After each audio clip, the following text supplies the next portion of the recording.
مشاهدينا الكرام، أهلا ومرحبا بكم في هذه النشرة الجوية الخاصة التي نوافيكم من خلالها بآخر تطورات الحالة الجوية بالمملكة خلال الساعات القادمة، وفقا لبيانات المديرية العامة للأرصاد الجوية. من المرتقب أن تعرف مجموعة من مناطق البلاد تقلبات جوية حادة ستتميز بتساقطات مطرية عاصفية وقوية، مصحوبة برياح نشيطة وهبوب رعدي مكثف. ابتداء من مساء اليوم، ستبدأ السحب الركامية في التمركز فوق المناطق الشمالية والوسطى، قبل أن تمتد تدريجياً نحو السواحل الأطلسية وبعض الجهات الشرقية.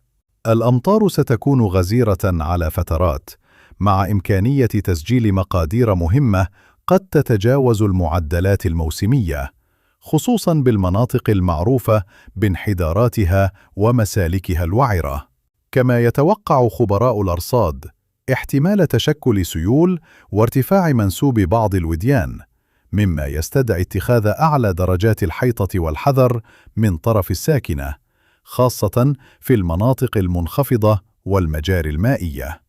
الرياح ستصل سرعتها إلى مستويات قوية في بعض الفترات، خصوصاً بالسواحل الشمالية والمرتفعات، وقد تتجاوز في بعض المناطق 70 كيلومتراً في الساعة.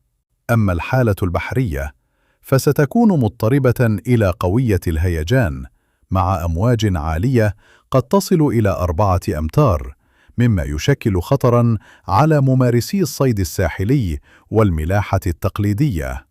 وتشير التوقعات كذلك إلى إمكانية تسجيل عواصف رعدية عنيفة محلياً، سترافقها صواعق كهربائية قوية، خاصة أثناء الساعات المتأخرة من الليل وصباح يوم الغد. إذن مشاهدينا، ندعوكم إلى متابعة تعليمات السلامة وتجنب عبور الأودية أثناء تساقط الأمطار، والانتباه أثناء السياقة في الطرق الوطنية والطرق السريعة. سنوافيكم بأي مستجدات جديدة فور ورودها من مصالح الأرصاد الجوية. دمتم في أمان، وإلى اللقاء.